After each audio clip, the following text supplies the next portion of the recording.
Depuis plusieurs années, l'investissement immobilier s'est rendu tellement populaire, surtout les blocs appartements puis les plex. Tout le monde en parle, des influenceurs, des gens dans les médias, nos voisins, notre famille, tout le monde veut investir là-dedans. Puis, bien honnêtement, nous aussi, on veut investir là-dedans. C'est bien normal, c'est bien correct, mais pourquoi autant de gens veulent investir là-dedans? Depuis quelques années en plus, les prix ont tellement augmenté, les valeurs ont augmenté. Donc, les TGA, qui est une métrique de rendement et de valorisation, a descendu parce qu'essentiellement, les rendements ont descendu. Il y a toujours une relation de rendement versus prix payé. Plus que les prix augmentent, généralement, nos rendements vont descendre. Et en plus, la compétition, elle a tellement augmenté. Tout le monde investit. Et en plus, les gens qui investissent sont de plus en plus éduqués, de plus en plus sophistiqués, alors que dans les années 80-90, les gens qui investissaient dans les blocs appartements, dans les plex, c'était des constructeurs, des gens très manuels ou des gens fortunés. Aujourd'hui, ce n'est pas limité à ces gens-là. C'est rendu que tout le monde est capable d'investir en immobilier. L'éducation, elle est accessible et les gens sont capables de bien investir. Et en plus, les grandes organisations, des fonds institutionnels, des fonds privés, des fonds de retraite investissent également dans ce domaine-là. Donc, ça fait une convergence. Est-ce que tout le monde est fou? Des fois, on se le demande. Puis, je croise beaucoup d'investisseurs qui posent cette question-là. Est-ce que le monde est viré fou ou est-ce que l'immobilier multilogement, multirésidentiel, qui est un autre terme, donc les plex puis les blocs appartements, est-ce que c'est vraiment un bon investissement? Et là, on s'entend, là, dans cet épisode, on ne décortiquera pas entièrement si c'est un bon investissement ou non. De toute façon, ça dépend vraiment de votre profil d'investisseur. Ça peut être un bon investissement comme ça peut être un mauvais investissement, dépendamment de votre profil et dépendamment de comment vous investissez en immobilier multilogement. Parce que bien sûr, on ne fait pas juste investir dans les plex ou dans les blocs. Il y a différentes manières d'investir là-dedans que j'ai d'ailleurs expliqué dans un des précédents épisodes. Donc, je pense qu'il y a deux choses essentiellement que je vais décortiquer ou déchiffrer aujourd'hui. Ça va être les facteurs intrinsèques et les facteurs extrinsèques à l'immobilier multilogement. Puis avec ça, je pense qu'on va être capable de venir comprendre pourquoi tout le monde veut investir là-dedans. Puis finalement, est-ce que tout le monde est fou ou ça fait du sens? Donc, au niveau de tous les aspects intrinsèques, on est ici. Bon, je ne me suis pas trop compliqué au niveau de la verbatim, mais bien sûr, la première chose que je vois, c'est vraiment parce que c'est du solide. Donc, ce qu'on appelle la brique du béton. Il y a un aspect qualitatif à l'investissement immobilier qui attire les gens parce qu'on est capable de passer devant notre investissement puis de le voir. Il est là, c'est un immeuble en béton, c'est un immeuble en briques, puis on le voit, on est capable d'y toucher. Puis à moins d'un tremblement de terre monumental ou d'un feu, l'immeuble va rester là, il ne disparaîtra pas. Donc, il y a un aspect de réalisme et de tactilité qui est très puissant chez les gens, chez les investisseurs, contrairement par exemple à la bourse où on a un peu l'impression que c'est un peu du vent, c'est comme oui, tu peux avoir une grosse valeur puis ça peut disparaître rapidement. Si on parle de crypto-monnaie puis de d'autres choses, c'est encore plus volatile, c'est encore pire. Donc, également, il faut comprendre, j'ai mentionné le mot volatile. Les valeurs des immeubles ont tendance à être beaucoup moins volatiles et à être plus stables dans le temps. Donc, cette stabilité-là, cette tactilité-là est certainement un des grands facteurs qui influence les gens à vouloir investir là-dedans. Ensuite, le fait que c'est un besoin primaire. Parce qu'essentiellement, si on achète un bloc ou un plex, on est en train d'investir dans quelque chose qui fournit un besoin primaire aux gens. Les gens ont un besoin de se loger. Donc, un peu comme, moi je vois l'investissement immobilier multilogement un peu comme les gens qui investissent dans les épiceries ou les gens qui investissent dans les stations-service. C'est des besoins primaires, les gens ont besoin de se loger, ont besoin de se nourrir et ont besoin de se déplacer. Donc, il y a quelque chose de rassurant chez les investisseurs parce que les investisseurs se disent qu'avant que ce type d'investissement-là tombe à terre ou tombe à l'eau, il faudrait que le reste de la société tombe à l'eau, finalement. T'sais, un peu comme l'expression de dire ben, « j'ai plus peur de la fin du monde que la fin du mois ». Je pense que ça vient un peu avec cette espèce d'allégorie-là, de dire que avant que le monde arrête de payer leur logement puis leur épicerie, puis leur besoin de se déplacer, bien, il y a bien d'autres choses avant qui vont arrêter de se payer. Donc, ces industries-là ont tendance à être un peu moins affectées dans des périodes difficiles. Et d'ailleurs, on en a eu l'exemple durant la pandémie qui a affecté le monde entier dans la dernière année.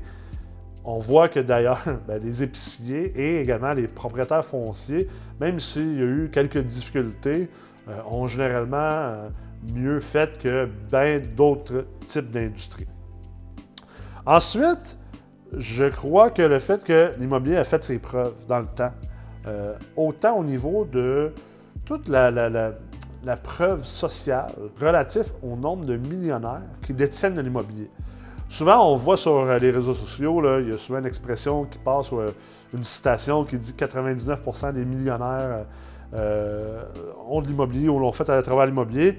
C'est pas tout à fait vrai. Je pense pas que c'est la majorité des gens qui sont devenus millionnaires grâce à l'immobilier, mais certes, une majorité des gens qui sont millionnaires possèdent de l'immobilier comme investissement. Donc ça c'est une espèce de preuve sociale qui fait en sorte que l'être humain, c'est un animal social. Donc, si on voit autant de preuves sociales, on a nous aussi envie de répliquer ou dupliquer ce que les gens à qui on aspire de devenir comme, on veut aussi investir en immobilier pour être comme eux autres qui atteignent ce niveau-là. Et aussi, il y a beaucoup d'études qui démontrent que l'investissement immobilier, c'est un des deux plus grands facteurs de mobilité sociale avec l'éducation.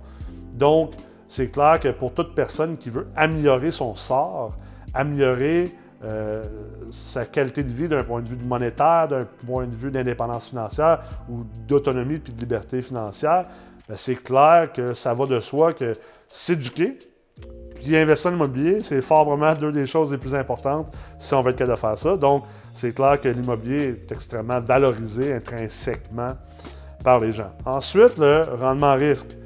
Le rendement, c'est jamais séparé du risque, peu importe qu'on soit en immobilier, à la bourse, dans d'autres types de placements.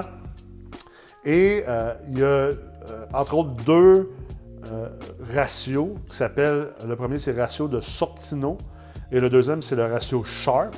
C'est des ratios qui sont beaucoup plus utilisés au niveau boursier, mais essentiellement, c'est des ratios qui nous indiquent finalement le rendement en fonction du risque.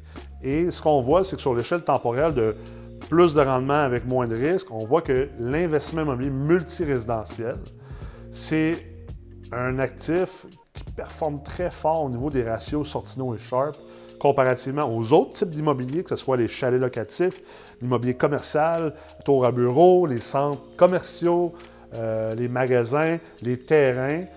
On voit que l'immobilier multirésidentiel performe très bien, et également versus, exemple, la bourse, les crypto-monnaies, les startups, les entreprises privées. On voit que l'immobilier performe extrêmement bien si on se fie au ratio Sortino et au ratio Sharpe. Donc, ça fait en sorte que c'est très intéressant pour les gens.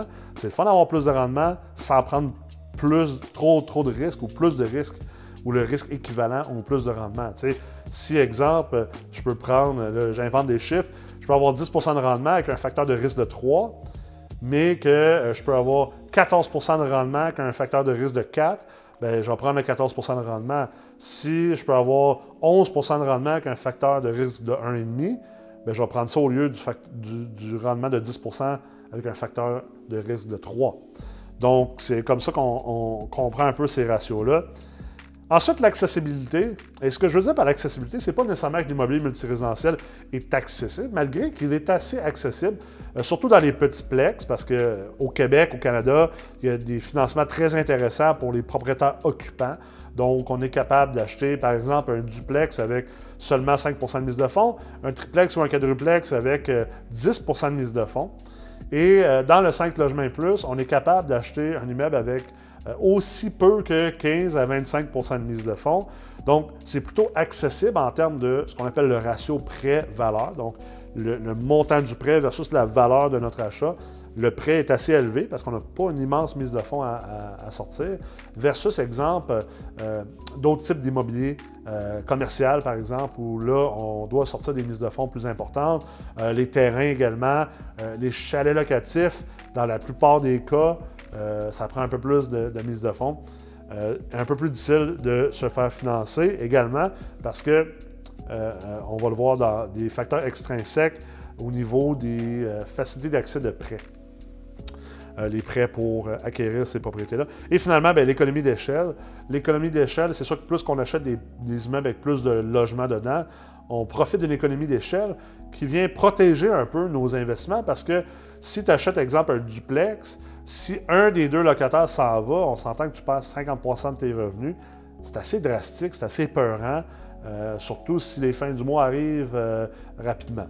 Si on a 100 immeubles, puis qu'on a un locataire qui s'en va, finalement, c'est juste 1% qui est à risque versus un locataire sur deux dans le duplex, c'est 50%. Là, c'est sûr que vous allez me dire que c'est une mathématique facile. Oui, mais tu sais, les risques que 50 locataires sur 100 s'en aillent est beaucoup plus petite et moins probable que le risque que tu aies un locataire sur deux qui s'en va. Donc, il y a une protection qui vient de cette économie d'échelle-là, plus qu'on grave les échelons de l'immobilier multirésidentiel.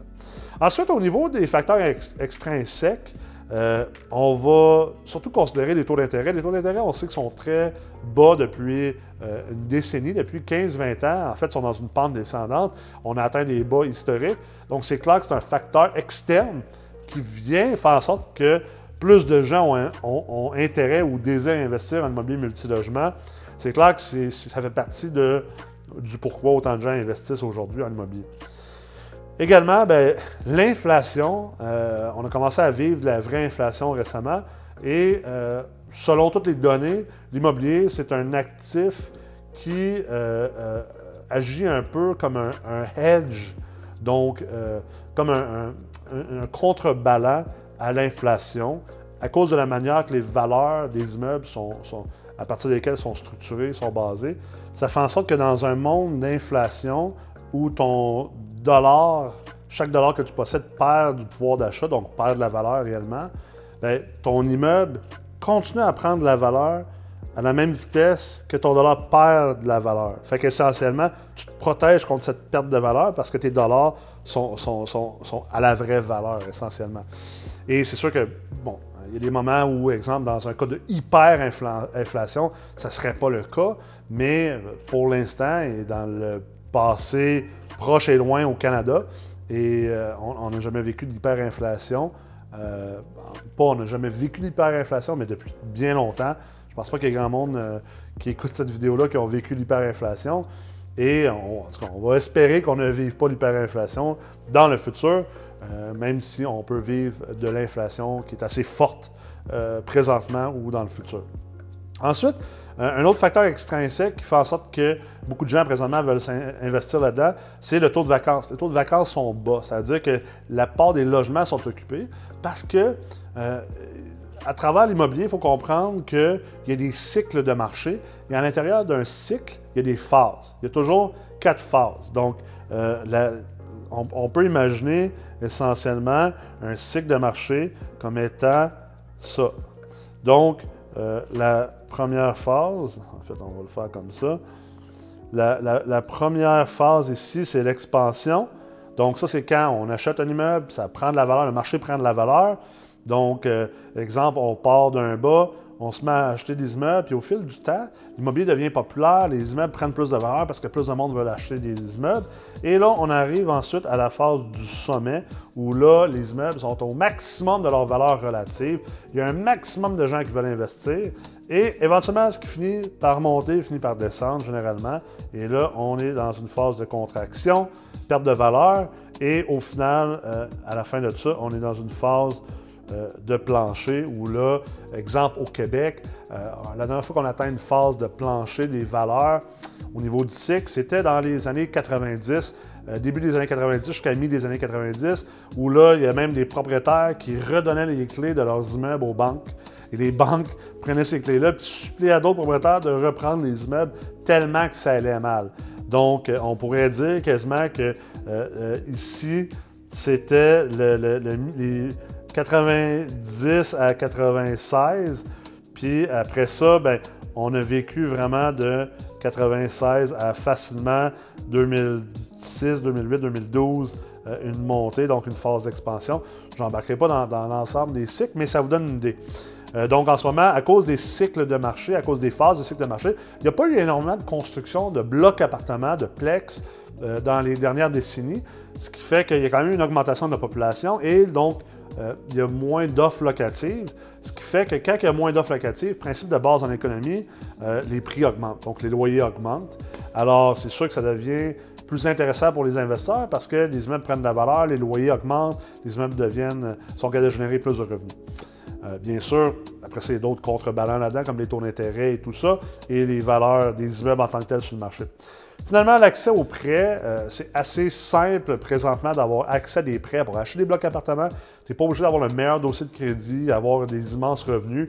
Souvent, les blocs appartements sont à la base, l'argent qui est prêté pour acheter un bloc est basé en grande partie sur la rentabilité de l'immeuble, en premier lieu, et en second lieu, sur ton propre dossier de crédit à toi, ton bilan financier. Alors qu'exemple, pour une maison ou un chalet locatif, c'est avant tout ton propre dossier de crédit et ton bilan à toi qui prime à bord au niveau de l'octroi du prêt nécessaire pour acheter ces propriétés-là, ce qui n'est pas le cas dans le multilogement. Il faut faire attention, il y a plusieurs pseudo-experts qui vont dire que tu peux acheter des blocs même si tu n'as pas un bon dossier de crédit et pas un bon bilan financier. C'est pas tout à fait vrai. Je pense que ça devrait être extrêmement nuancé.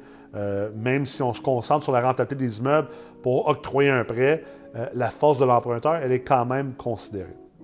Donc, tout ça pour vous dire qu'au final, oui, beaucoup de gens veulent investir en immobilier, beaucoup plus qu'avant.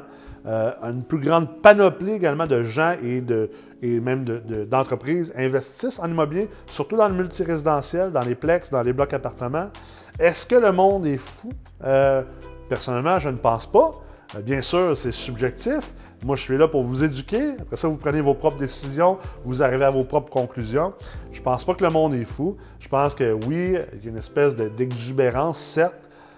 On le voit qu'il y a des facteurs extrinsèques qui sont très favorables, donc qui aident à cette exubérance-là. Mais il ne faut pas non plus escompter les facteurs intrinsèques de l'immobilier multirésidentiel qui, eux, sont invariables, sont stables. Ils restent quand même là, sont toujours présents. Et même s'il y a une exubérance ou un aspect cyclique aux facteurs externes, il y a quand même une base fondationnelle importante au niveau des blocs appartements et des plex qui font que c'est un investissement qui peut être intéressant pour bien des gens à bien des moments dans leur vie. J'espère que vous avez apprécié l'épisode aujourd'hui et si vous êtes intéressé par l'investissement immobilier, je vous invite à aller faire un tour sur mrex.co, sur notre site web. Vous allez voir, il y a une panoplie d'articles dans la section blog. Ils sont très importants à lire, très intéressants et éducatifs. Également, il y a même des cours sur demande introductoires. Ils sont faciles à suivre, sont accessibles, ne sont pas dispendieux du tout. Et ça peut vous aider à faire vos premiers pas en investissement immobilier. Et bien sûr, si vous décidez d'investir dans le multirésidentiel et que vous voulez vraiment bien le faire, être outillé, on a des programmes plus avancés, dont le certificat en ingénierie financière et le programme accélérateur, la multilogement. Bien sûr, toutes les informations sont sur notre site. Je vous invite à aller explorer, à vous amuser et à vous développer et évoluer comme investisseur immobilier. Merci beaucoup d'avoir été à l'écoute. À la prochaine.